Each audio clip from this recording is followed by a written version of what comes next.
Good evening and welcome to tonight's episode of Behind the Badge. My name is Jason Ross and I'll be your host for the evening. With me tonight are two very special guests from our department's traffic bureau. We have Sergeant Dennis Smith and Officer Ed Maloof. Gentlemen, welcome to the show. Go ahead and take a minute to have you introduce yourselves. Sergeant Smith, can you tell us a little bit about yourself? Sure. My name is Dennis Smith and I was hired by the Glendale Police Department on January 10th, 1980. When I was first hired, they sent me to the Los Angeles County Sheriff's Department where I went through the academy. After graduating, I was assigned to patrol, and I worked patrol until 1981. I then transferred to the Traffic Bureau as a motor officer, and I worked there from 1981 through 1985. In 1985, I transferred to the burglary detail, and I spent 4.5 years in the burglary detail as an investigator. I then went back to patrol in 1990. I stayed there for about 8 months, and then I transferred to the Los Angeles County Sheriff's Department, and I was assigned as a staff instructor at the Sheriff's Academy. I worked there for 2 years. I ultimately came back to patrol, and I was assigned as a field training officer. In 1994, I transferred to the Detective Bureau and was assigned to robbery homicide. I worked there until 2002. At that time, I was promoted to sergeant, and I worked in patrol as a sergeant until 2006, and I transferred to the Traffic Bureau as a sergeant in 2006. Well, that's quite a bit of experience. Ed, go ahead and take a short minute to tell us about yourself. Shorter. My name is Ed Maloof. I first came on in 1992 as a reserve officer. I was a reserve for 5 years, and I was in private industry. When that went out of business, I applied full-time and became a full-time officer, and spent 5 years in patrol, and the balance of my career has been in the Traffic Bureau as a motorcycle police officer, and worked for a total of about 18 years now, and enjoying what I do. It's nice. Great. Thanks for joining me on the show. Before we get started or get too far along, I'd like to remind everybody this is a live call-in show. Tonight we're going to be talking about traffic safety, and the call-in phone number is 818-548-3344. Feel free to give us a call at any point during the show if you have any questions about traffic safety. The two officers I have with me here today both ride motorcycles, and we're going to be talking traffic safety, which is your primary duties. Typically when we talk about traffic safety, we get a lot of interest from the callers at home because traffic is a big issue at the forefront of their quality of life here in Glendale. And if you guys have any questions at home, give us a call. We'll take your calls throughout the show. And in the meantime, let's talk a little bit about traffic safety. Sergeant Smith, can you tell us a little bit about the history of Glendale and why traffic safety is a big issue? When I was assigned to patrol, one of my duties was to do lineup training. And lineup is when we tell the officers what their assignments are for the day. And I love history. I especially love the history of the city of Glendale. And I used to have a PowerPoint presentation I would do every 6 months when I'd get a new team and tell them about it. But originally Glendale was a Spanish land grant, and in the early days there were no vehicles, there were horses, and life seemed a lot easier. The area was sparsely populated, and we didn't have cars to contend with. And then through the years, the population increased, cars came about, then you had different issues. I have a book of the history of the city of Glendale, pictorial history, where it has a collision, and I also have a yearbook from the police department that has one of the first collisions. It's a picture of a car that's got some collision damage to it. So we had unique challenges back then, and then ultimately the city grew in population, and I can recall at one time where the tallest building was the Glendale Federal Building at Brandon, Lexington, and then ultimately they started building high-rises, and then that brought in new business. It also brought in new traffic and new issues that we had to contend with. So today we have a lot of traffic congestion in the downtown area, especially during the 5 o'clock hour. If you want to get up to the freeway, sometimes it's a real challenge. And we work with our traffic and transportation department and try to alleviate some of the traffic issues. All right. And part of the traffic-related issues that you deal with, I'm sure, is traffic collisions more specifically, and the investigation of those collisions. Is that correct? That's correct. And just so the viewers at home understand, the officers that are typically responsible for handling those are motorcycle officers, such as yourself. Ed, can you take a minute and explain what the basic duties are of a motorcycle officer, commonly referred to as a motor? Absolutely. When we're on regular patrol throughout the city. We get sent to a traffic collision, whether it be a property damage only, an injury traffic collision, or a pedestrian or a bicycle is involved in the traffic collision. An officer will respond to the scene and collect information from both sides of the people involved and passenger information, and we will write a police report for the people involved. We go there with an unbiased opinion, take information from both sides, and complete a traffic collision report. So a large part of your duties is a customer service aspect, if you will, for the citizens of Glendale that find themselves in a situation unfortunate enough to be in a car accident, correct? Yes. If there are two parties and they're involved in a traffic collision and it's property damage only, state law requires that person or the people involved to exchange information, all the pertinent information, name, address, phone number, vehicle information, insurance information, as well as the date and time and phone numbers, and collect that information from everybody who was involved in the accident and furnish that to their insurance companies. If a person does leave the scene, it's a hit and run, we'll obviously come out and handle that incident as a crime. And I encourage everyone who is involved in a traffic collision to first get the license plate of a vehicle.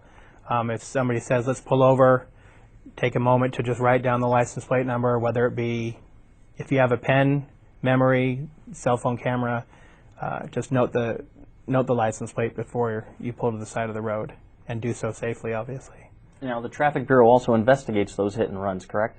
Yes, we currently have 2 investigators assigned to the Traffic Bureau who investigates hit and run traffic collisions. Now, I would imagine that having the license plate of the vehicle that you're involved with is a crucial piece of information for the investigation? It is crucial.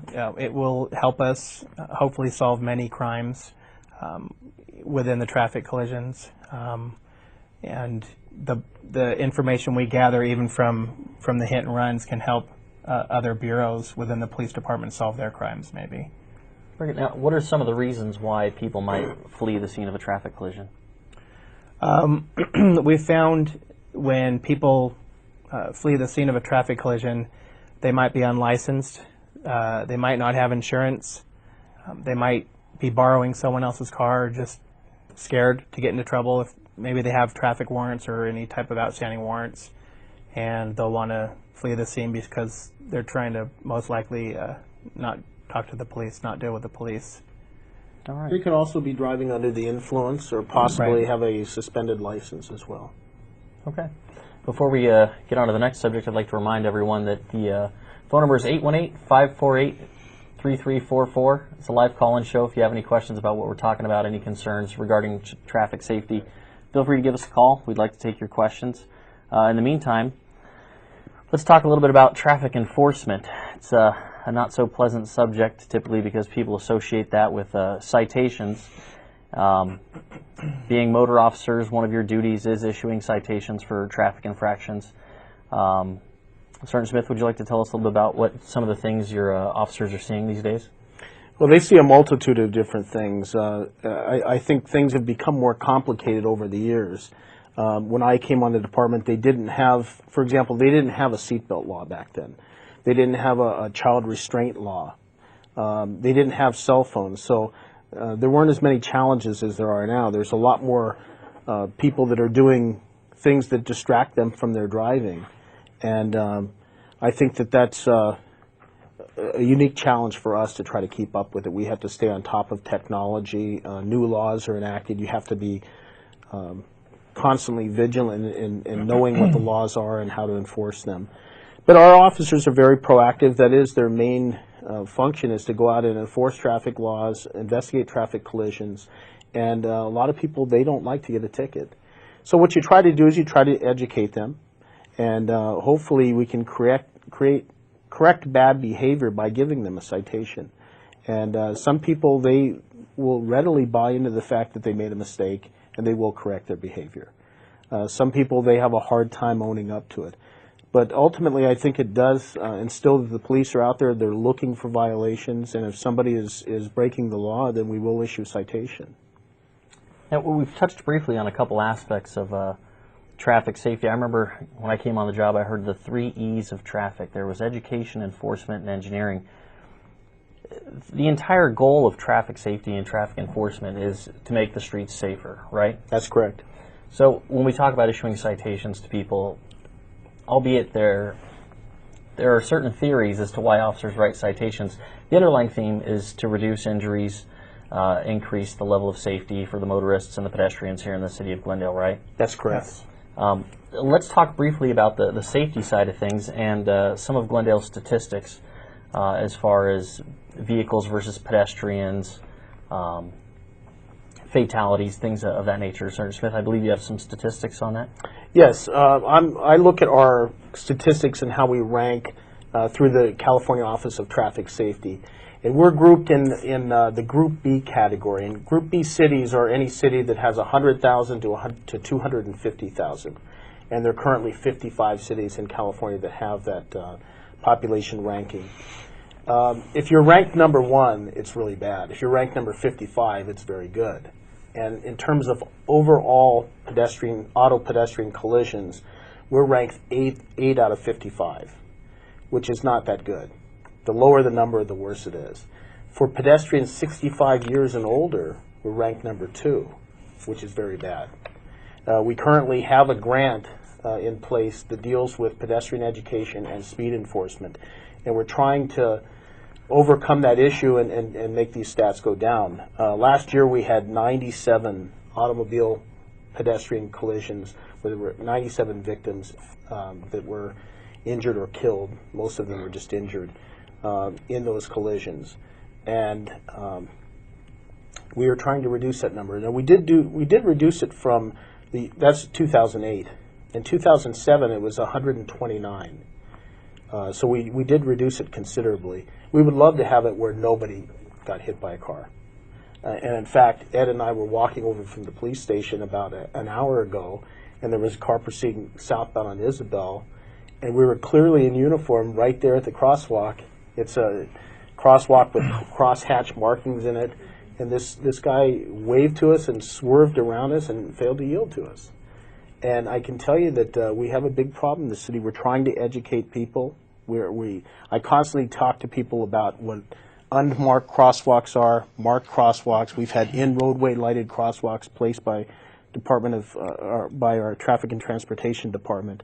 And we've tried to do innovative things and help people to see the dangers of the auto pedestrian collisions. And I have a brochure here that we have as part of our existing grant that we've disseminated as part of our grant. It's our pedestrian education outreach program, where we will go into problem areas. We will disseminate those to pedestrians as well as drivers, business owners, and try to reach the people on the street and let them know what the dangers are. And hopefully we can educate people and reduce the number. Now, education when it comes to pedestrian safety, that's a two-way street because it involves the pedestrian and their awareness when they're walking and trying to cross the street, and it also involves motorists who oftentimes question whether or not they have the right-of-way or whether or not they need to stop or slow down, or if the car next to them is slowed down for a reason other than a pedestrian and a crosswalk. How do you address, Ed, both sides of that issue through the education? There's several ways, like Sergeant Smith mentioned. We hand out literature to pedestrians during maybe a lunch hour on Brand when it's very busy. When population is heavy on Glendale or Colorado, we'll hand out literature to teach people. Also, traffic citations. I mean, like Sergeant Smith said, nobody likes to get a ticket. However, sometimes, it's an eye-opener to get a traffic citation to make people realize that when you see somebody crossing the street, in an unmarked crosswalk, the right thing to do is to stop. Stop in enough time. Instead of looking right in front of you, look far enough in advance so you can see people standing on the corners. If people are crossing, you know, it just might save a life. You know, as first responders, when we go to a traffic collision involving a pedestrian or a small child or an elderly person, we don't, you know, like responding to those. It's you know, it's not one of our favorite.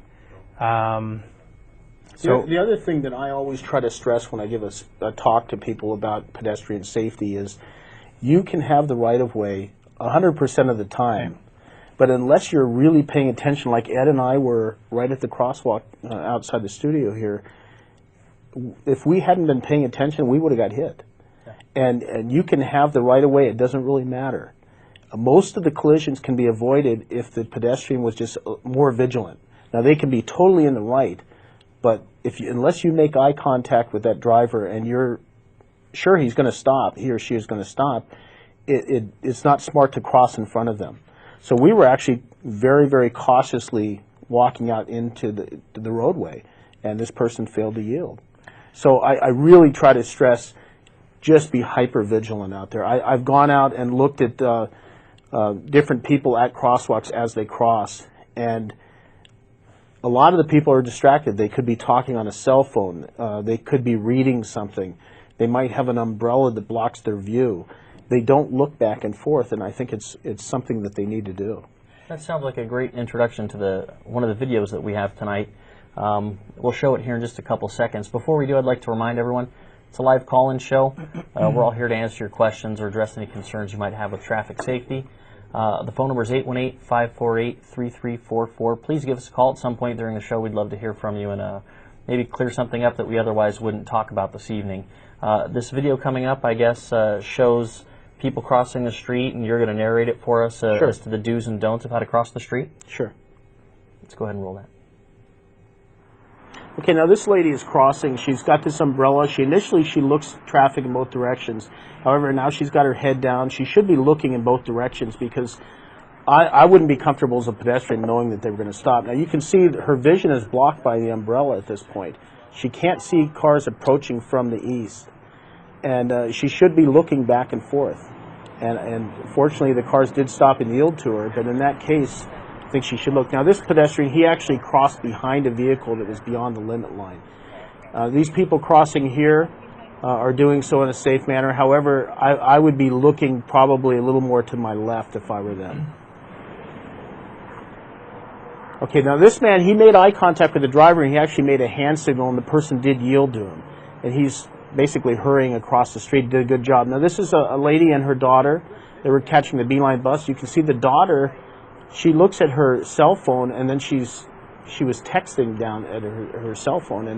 And I spoke to her afterwards, and I said, hey, do you realize what you did wrong? And she said, yes, she did. Now, this is one of our officers, Sherry, who's crossing.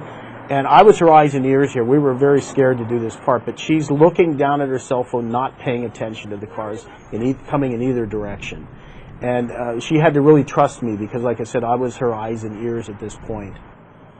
Now here's Sherry again. She's hyper-vigilant, looking in both directions. That's exactly what you should do. And this is over at Colorado and Lincoln. We had two look at how cautious she is here. We had two automobile collisions in 2009 at this intersection. And it is an in-roadway lighted crosswalk as well. Now here, watch how vigilant she is.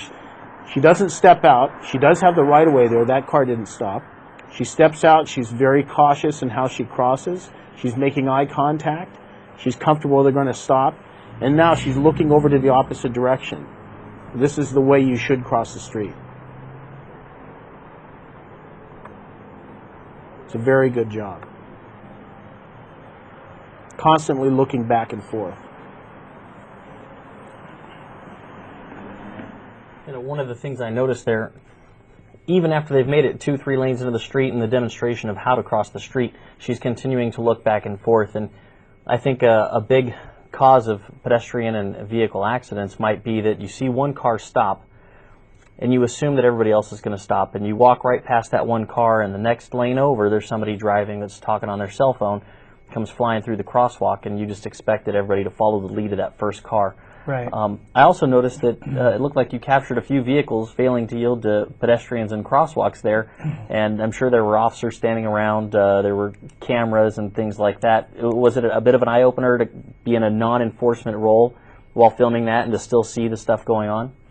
Yeah, it is. Like I said, that doesn't surprise me. What did today was Ed and myself in uniform and having this guy right in front of the police station failing to yield to us. You even waved at us. Yeah, I mean, it was something that he clearly, if I'd had my motorcycle, I would have written him a ticket, and he deserved one. In this case here with Sherry, I was the only officer there. I was not on my motorcycle. I was her eyes and ears when she was crossing unsafely on purpose. But it's such an important thing. I can't stress enough how dangerous it is to cross the street. I'll look both directions, and some people I'll see talking on their cell phone, the pedestrians, not conscious of what's around them, or they'll have their head down and they don't look up, or it's dark, they're wearing dark clothing. It can be extremely dangerous. Ed, you had something? Yeah, additionally, what Sergeant Smith mentioned before, when people think they have the right-of-way, and, that's the written rule, pedestrians have the right-of-way when they're in a crosswalk, marked or unmarked, when they're crossing the street. When a vehicle's approaching, getting on what Sergeant Smith was saying about looking both ways, it's pertinent. You have to keep looking both ways, nonstop, and clear every single lane you're going through. Yeah, that's very important, lane by lane. And the turning, cars turning, instead of just the cars coming straight on, look for cars making left turns or right turns. Look for bicyclists, motorcycles, the new electric cars, okay, the very quiet cars coming at you. You might not hear them coming down the street. So as well as vehicle, the people that, the drivers, and we're giving them citations for failing to yield to pedestrians in a marked or unmarked crosswalk, education for pedestrians is huge as well, because they are the people that need to look both ways also, which is crucial. And intersection where at signals, okay, if you have an intersection controlled by signals, you have the don't walk and the walk. I've just in the last month or two, I found that to be quite large, with people walking across the street when it says don't walk, and walking across a red light and people stopping. Thank goodness they're stopping. Sometimes I see the pedestrian will get a false sense of security as well. Sometimes when they're crossing in a marked crosswalk, they think they're protected. If you have an in-roadway lighted crosswalk, the lights flash, there's warning signs in each direction. They'll think that they have more safety than they actually do. They have to remember that those aren't going to protect them from some oncoming car. The car may yield, but then again it might not. So I strongly suggest, I have in this brochure some key things that I pointed out. Always use a crosswalk when one is available. Sometimes people do not use a crosswalk, and that can be extremely dangerous. I also put down stay alert and pay attention to traffic.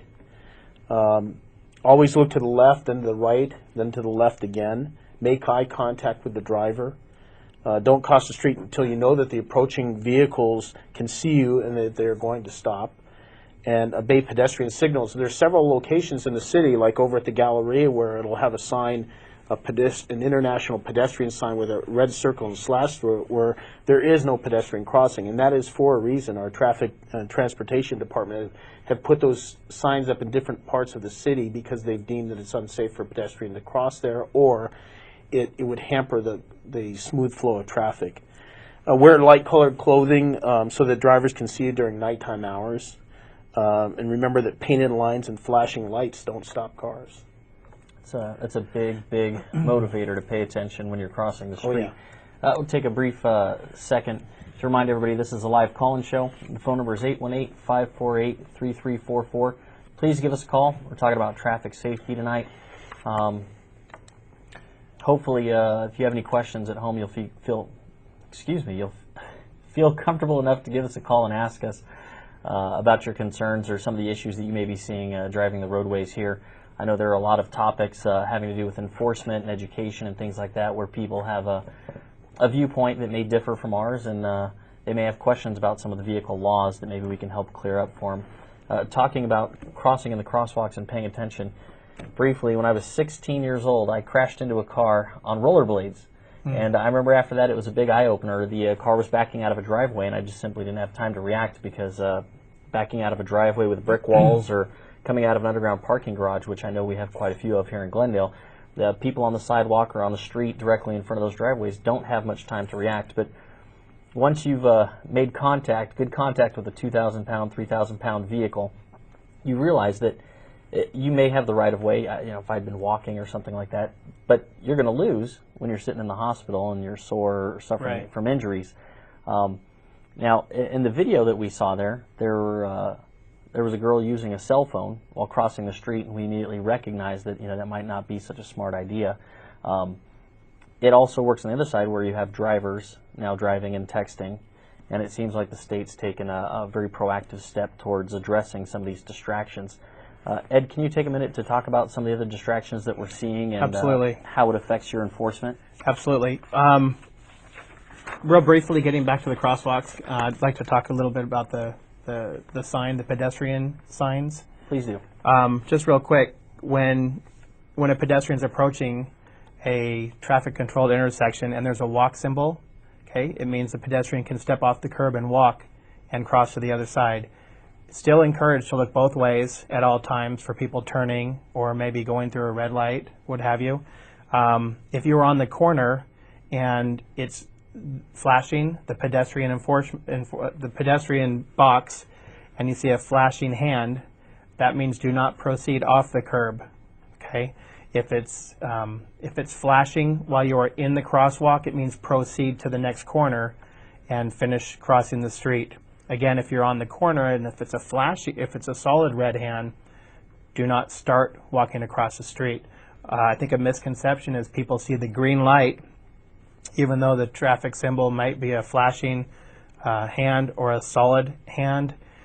If they have a green light, they might start crossing the street because they see the green light. That is incorrect, and they can receive a traffic citation for that. We need them to stop on the corner, push the button if there is one, and proceed on the next phase when they have the walking symbol. Okay, that's what we're going to need them to do, and that's basically state law, so they need to abide by those laws.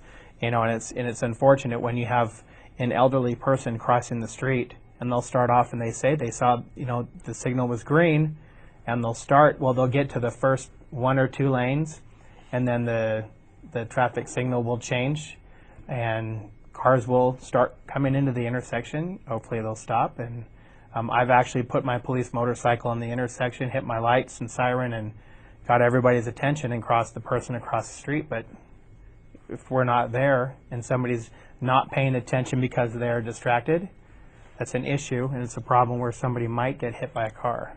And the reason we have the different cycles or the different phases of the light is because it allows time for the pedestrians to cross the street, and then the solid red hand with a circular green for vehicles would then allow for some time for the vehicles to complete turning movements and things of that nature, right? Yes, the tri-phase signals, the red, the yellow, and the green, they are for automobiles, okay? And the square pedestrian signals are for the pedestrians.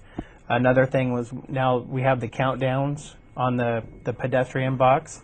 When it counts down, I've stopped people and they said, well, I had 10 seconds left. I had 10 seconds to cross the street, and I ran across the street, and then I made it here.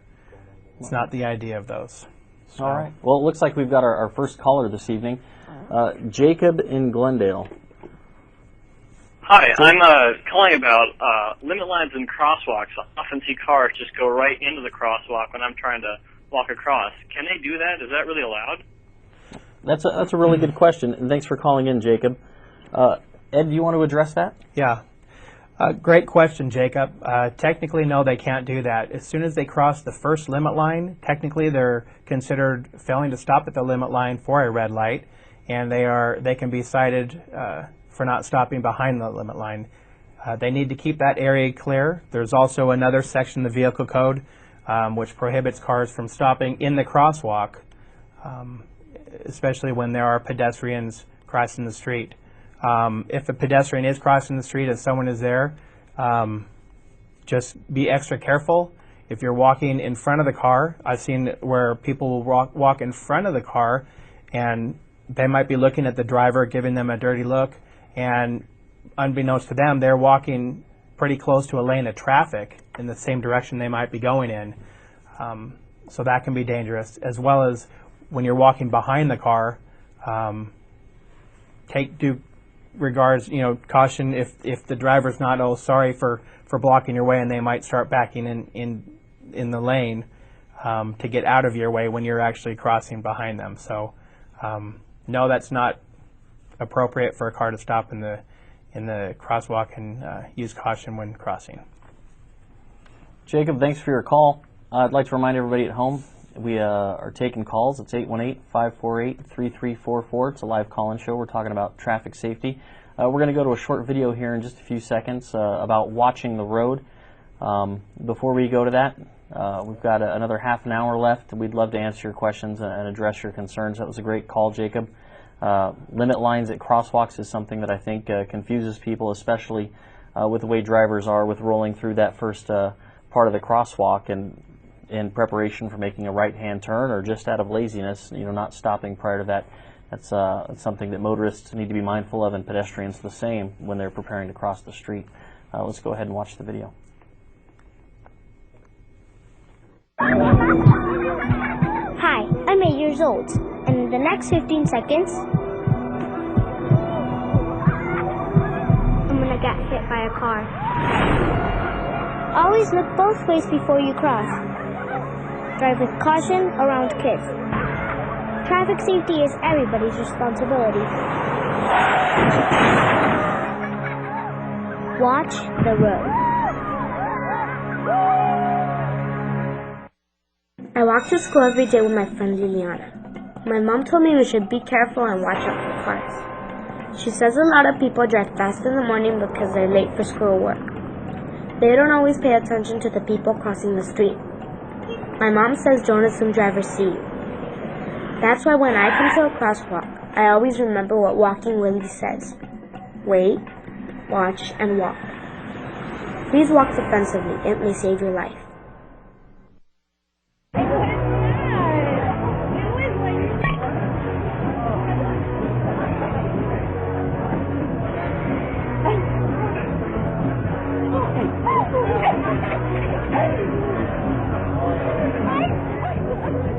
It's easy to tell if you've had way too many.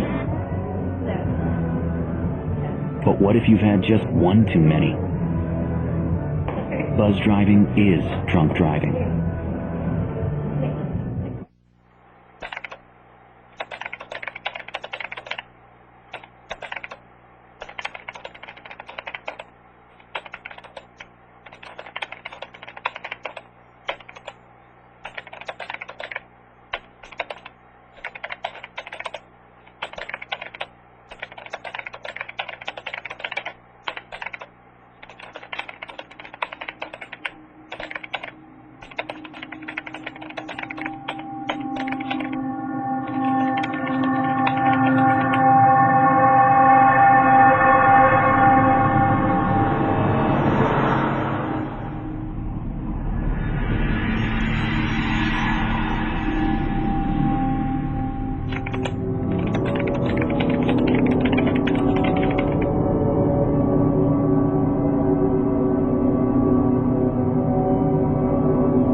Back to the show. We're talking about traffic safety this evening.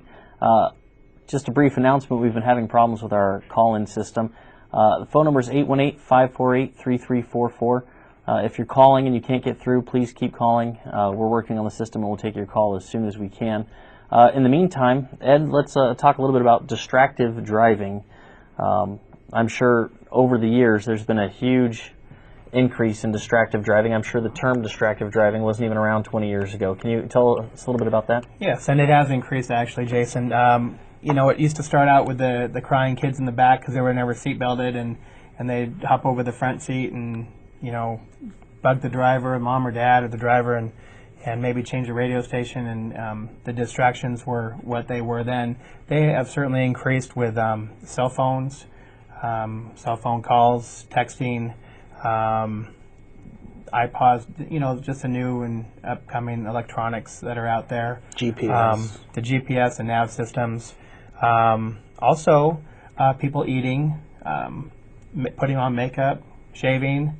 You have a dog in your lap. I've talked to several CHP officers, and if they see somebody driving, they could be 65 miles an hour in a 65 mile per hour zone, and if they see them driving, putting on makeup, shaving, or dog in your lap, they've pulled people over for speeding and written them a speeding ticket for doing so because of the distraction. And they explain to them it's merely a distraction to drive. If you need to react, it's a little slower, which can cause accidents. The new thing now is cell phones and texting with those laws. And we're currently out working specific high-traveled areas, looking for people on their cell phones and or texting. So it's a real problem. We'll go to an accident scene and they'll say, "Yeah, I saw the person on the phone," and everyone will deny it. Normally, it's a normal thing that what happens, and we're encouraging people to stay off the phone completely, which is the safest way to drive a motor vehicle. If they have to talk on the phone, use a Bluetooth device or a wired system which plugs into your phone and it wires into your ear. If you need to really make that phone call, pull over. Pull over in a safe place. If you're on the freeway, get off the freeway. It might take 2 minutes to make your important phone call, 3 minutes to make your important phone call. If you crash and hurt and or kill someone because you had to make your important phone call, it can be life-changing. Yeah. Absolutely. It would really put that conversation or that text message or whatever you're responding to into perspective. Right. At the time. What is it worth? Yeah, letting that date on a Friday night know that you're running behind schedule. It may seem important, but Right. You total your vehicle or hit a pedestrian, walking across the roadway, and you very quickly realize that sending a text message or making a phone call is really, really pointless. It's the wrong thing to do. Yeah, we're gonna go to a caller now. We have Norman in Montrose. Norman, you have a question about crosswalk push buttons? Yes, hi. If you're at a crosswalk with a light and it has one of those push buttons that activate the green hand when the light changes, and if you forget to push the button, do you have to wait so the green hand never shows up? Do you have to wait until the next cycle to cross, or can you cross? I'm sorry, are we talking about... If you're a pedestrian, you're a pedestrian and you're at a corner and it has the button to push, and that button will activate the green hand when the light turns green, and you forget to push the button, so the green hand never shows up, but the light turns green. Can you cross it, or do you have to wait until the next cycle and then remember to push the button? Okay, I understand your question, and thanks for calling in, Norman. Sergeant Smith, would you like to address that? Sure. That would be, I would equate that to if you're going up to make a left turn and you would normally have a green arrow, and you get there late and the loop detector does not catch it in time, then you're not going to get a green arrow. You're going to have to wait to the next signal, Anyway, in this case here, I assume that what you have is a red hand that tells you not to cross. If you have a red hand, you have to wait for the next signal. So Okay. Push the button and then just wait, be patient. So even if you get there a few seconds too late to push the button and the light turns green for the cars, if there's a pedestrian control device in place, the little walking man, the flashing hand signal, we're talking about the small box, you need to wait until it phases through, again, whether it be 2-3 minutes, and once it turns green or shows the walking man, then it's okay to proceed, correct? Correct. Okay. Thanks for calling in, Norman. We have another caller we'll get to here in just a second. I'd like to remind everybody, 818-548-3344 is the phone number. It's a live call-in show, and we're talking about traffic safety. Let's go ahead and talk briefly about DUI enforcement, because that's one of the responsibilities of the Traffic Bureau. Sergeant Smith, I understand you're in charge of a little task force that deals specifically with DUIs. and that directly correlates to traffic safety. So do you want to talk a little bit about that? Sure. I have an existing grant that we have in place that allows us to do 9 DUI grants, stationary DUI checkpoints in the city. And so we do one starting in the winter mobilization period, which is around the New Year's Day era. And we're working through September. We do the last one in the Labor Day period. In any case, we do 9 of those throughout the year, and I'm also the regional coordinator for a grant called Avoid the 100, which is a regional grant that has 100 agencies in it from Los Angeles County. And Region 3 includes San Fernando, Burbank, Glendale, Pasadena, South Pasadena, and San Marino.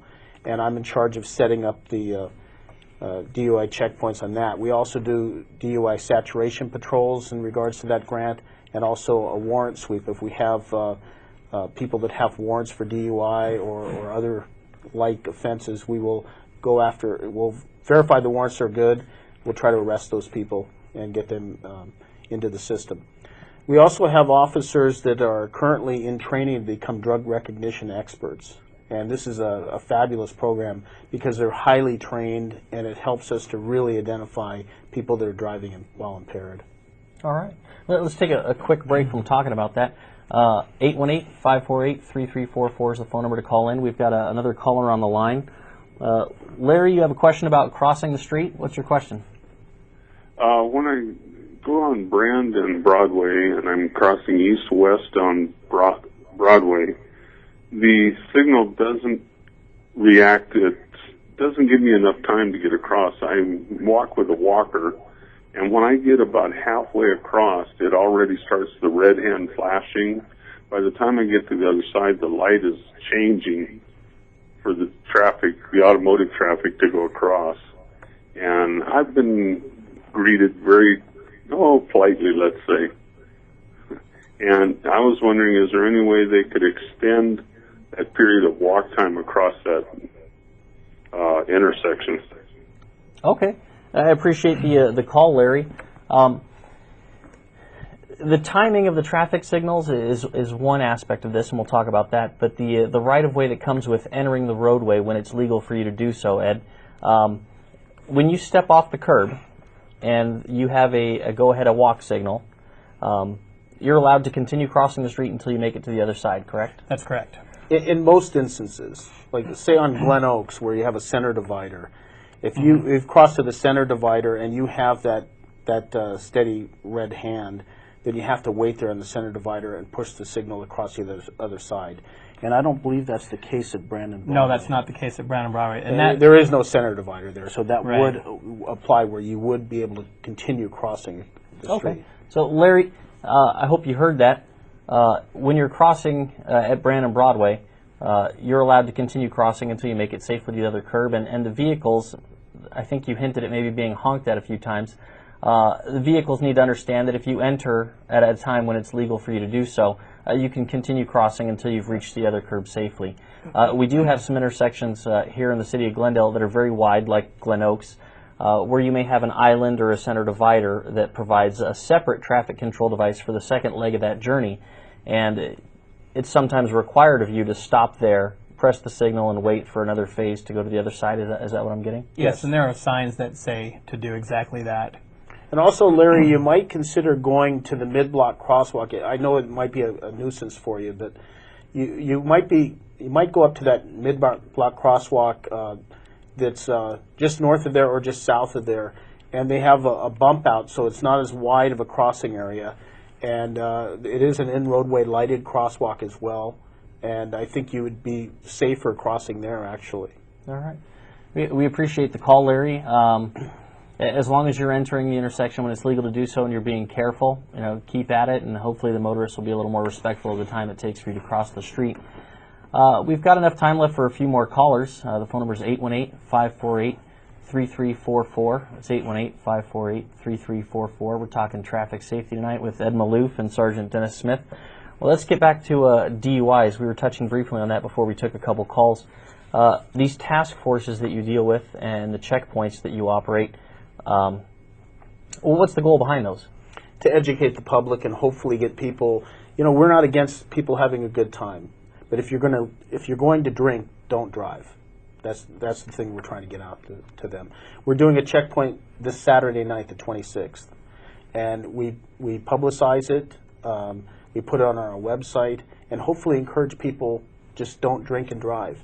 What we'll do is we'll look at our statistics, and we'll find areas that have had a large number of DUI arrests or traffic collisions involving DUI drivers, and we will have our checkpoints in those locations. And the main thing we're trying to get out there is to reach the public, to let them know that they shouldn't drink or drive. All right.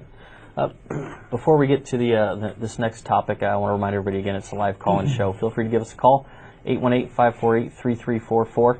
I want to see your radar gun, officer. Have you ever heard that before, Ed? I have heard that several times? Several times, yes. All right. You've brought something with you tonight. This is a laser unit. You want to tell the people at home a little bit about it and the significance behind this piece of equipment? Yes. One of our main complaints in our city is speed, with a lot of cars speeding down the streets, and we do get a lot of those complaints. We're outfitted with the Pro Laser 3s, and it's a laser device to gain somebody's speed and distance. And we used to use the typical radar guns.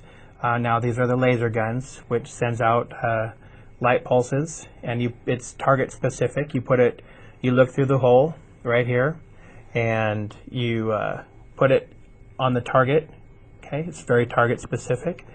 You push the trigger, and it will give you the speed and distance of the person you're obtaining their speed for. When he says target specific, at 1,000 feet away, it's accurate within 1.5 feet in either direction. Whereas radar, the beam width was conical. It got wider as the beam width traveled outward. So this is very, very target specific. If you point it right at the center of where the license plate would be, it's very comfortable that you're identifying the right vehicle. Yes. So it's very, very quick and very accurate? Very quick, very accurate, extremely accurate. After I would cite somebody for speeding. It's a practice of mine. It's not required by law, but it's a practice of mine to show the person my laser device and demonstrate it for them, and I'll let them look exactly where I look through.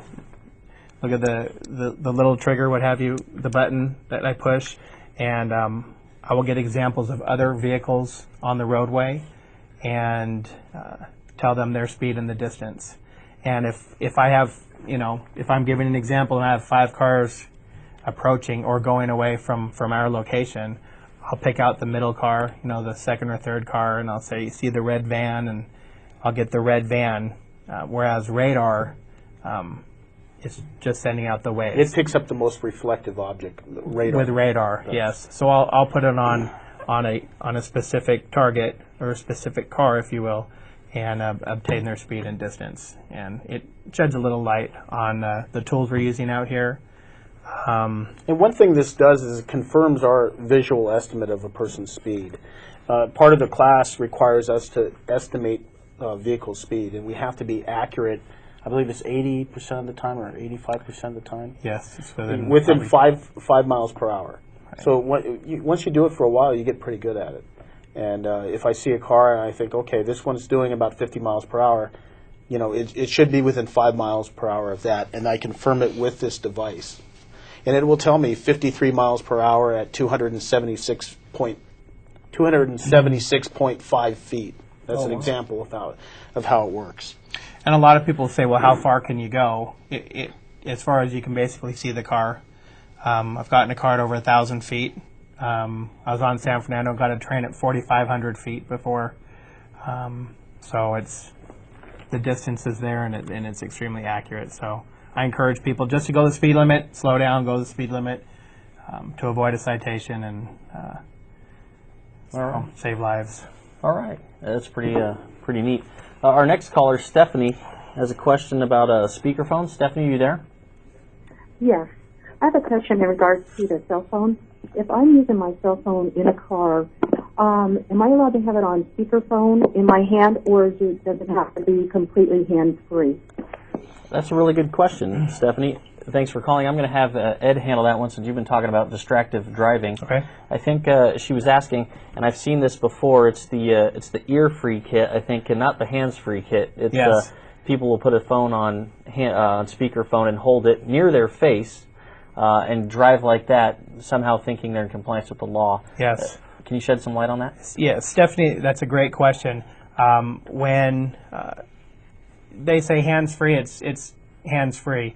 And I've seen what you're talking about. And instead of holding the phone up to your ear, it's right in front of their face, and they're engaging in conversation on the speakerphone. That is illegal. You're not allowed to do that. That's why we encourage getting the Bluetooth or a wired device from your cell phone to your ear. I've seen also the speaker devices they put on your visor. You can clip it there. You can talk there. A lot of the newer cars have the integrated system into your car speakers, and you can talk that way. That's recommended. Just hands-free is simply hands-free, Stephanie, so that's a great question. Thank you. Now, the advantage to a hands-free kit, because I'm familiar with driving and driving safety, is that with the true hands-free kit, you'll have two hands available for the steering wheel, be it needed for evasive maneuvering or signaling when you're changing lanes, which seems like a thing of the past these days. There's a reason behind the hands-free kit, right? Yes, there is. Absolutely. We encourage people to use the hands-free device because of that factor. It's safer. All right. We've got another caller. Kevin in Glendale, you have a question about loud music? Hi. My question was, how loud is too loud, and how much is a ticket? Is it a point on a record? Okay. That's a really good question. It's something that I think a lot of people have concerns about. Amplified sound from a vehicle. I remember hearing the saying, if it's too loud, you're too old. There is a specific law in regards to music or amplified sound coming from your vehicle. Ed, do you want to tell us about that? Yes, Kevin, that's a great question. We're finding a lot of people driving down the street with amplified music. They might have the boosters and the big speakers and everything. Kevin, it's any music or noise heard over 50 feet away. You're subject to a citation. And I reflect on it as if somebody's driving down the street and their music is that loud where we can hear it over 50 feet away, would the driver and or occupants be able to hear sirens coming down the street, maybe a siren behind you of an emergency vehicle, and the inability to yield for that emergency vehicle because your speakers are and your music's too loud. So it is 50 feet. What I have done in the past is, as we previously mentioned, Glen Oaks is a very wide roadway. You have 3 lanes in each direction. There's parallel curbside parking. It's very wide with a center median. I heard somebody I think it was about 300 or 400 feet away, and it's just too loud. Not to mention it's bad for your ears, but that's besides the point. Yeah. So. Having responded to numerous traffic collisions involving fire trucks and police vehicles, I know firsthand how important it is that people hear us and see us. And to put it into perspective, when you want to listen to your music loud, if a relative, family member, friend needed an ambulance, they were hurt, they were involved in something where they needed a police response or a fire response, and for some reason an emergency vehicle wasn't able to get there because somebody didn't hear them coming and then committed some traffic infraction that created a collision, people would seem to, I think, grasp it a little bit better that it may seem like you want to listen to your music loud and you want to enjoy personal freedom and and rock out every once in a while in traffic, but it has consequences as far as driver awareness and safety, especially concerning emergency vehicles. I think that was a really good point. I think we have a few more minutes for callers if there's anybody else out there. It's 818-548-3344, 818-548-3344. We're going to be winding down here in just a minute. Sergeant Smith, can you talk a little bit about the red light camera program that we're using? We don't have much time, but I'm sure that it's an issue that comes up. It comes up quite often. We have a vendor they're called Redflex, and they're based in Phoenix, Arizona. The parent company is in Australia, but we deal primarily with the company in Phoenix. And we currently have 5 approaches within the city where we have red light cameras. There's one at Verdugo and Mountain, There's one at Broadway Glendale, there's one at Colorado Pacific, and there's two at San Fernando and Los Feliz. And the way the system works is once the light turns red, if a vehicle passes over the two loop detectors at a known speed greater than what we set it for, it will trigger the system, and it will capture still images as well as video images of that vehicle. All right. Well, I don't want to cut you off, and we can talk about that, I'm sure, to great length. We've got a couple more callers. Peter in Montrose. Peter, you have a question about cigarettes? Yeah, I see a lot of drivers just take their ashes and their cigarettes and flick that out the window, and then just flick their cigarettes out the window. Is there a law against that? That's a really good question, Peter. It's a highly enforced law here in the city of Glendale. I think forest fires and brush fires and things have kind of brought to the forefront the hazards that throwing a cigarette out the window can create. Ed, what's the law on that? You know, Peter, that's a great question. Ashing a cigarette out the window is a fine. It's a violation. Throwing your cigarette out the window, lit or unlit, is also a violation. I was driving one time on my police motorcycle and I had ashes in my face. So it's not only not good for our environment, it is illegal and against the law. And I encourage everyone to use an ashtray or some bottle or some device in their car to expose to their cigarettes. All right. I hope that clarified that for you. We have another caller we're going to try and squeeze in here. Arton in Glendale, you have a question about fix-it tickets? Yeah. My question is it illegal to have a different motor in your car? Oh, that's a really interesting question. Thanks for calling in about that. Is it illegal to have a different engine in your vehicle? Are there laws about souping up your car or something that people should be concerned with? Well, there's not necessarily a law against it. If you've had an engine where you've had engine trouble and you've had a replacement engine put in, that's not illegal. However, if you soup up the engine like you're talking about and it bypasses your smog emissions, yeah, it could be illegal. All right. I hope that clarified that for you. I'm sure local highway patrol stations, our police department, I'm sure we have experts that could look at your vehicle and take a look at the modifications you made. If you're replacing an engine, it shouldn't be a legal issue. Right.